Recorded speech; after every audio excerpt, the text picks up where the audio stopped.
बेहद समय पहले एक उल्लू और एक समुद्री चिड़िया एक टापू में रहते थे। दोनों ने साथ मिलकर व्यापार करने का विचार किया, लेकिन व्यापार के लिए पैसों की जरूरत थी।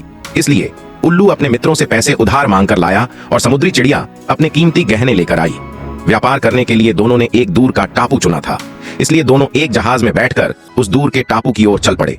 लेकिन बदकिस्मती से उनका जहाज डूब गया। उल्लू और समुद्री चिड़िया की जान तो बच गई, लेकिन उनके सब पैसे और जेवर समुद्र में डूब गए।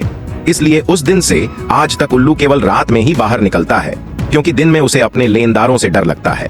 दूसरी तरफ उस दिन से ही समुद्री चिड़िया समुद्र के ऊपर उड़ती रहती है और समुद्र में खोए हुए अपने गहने ढूंढती है। ऐसे और मजेदार वीडियो देखने के लिए सब्सक्राइब करिए। धन्यवाद।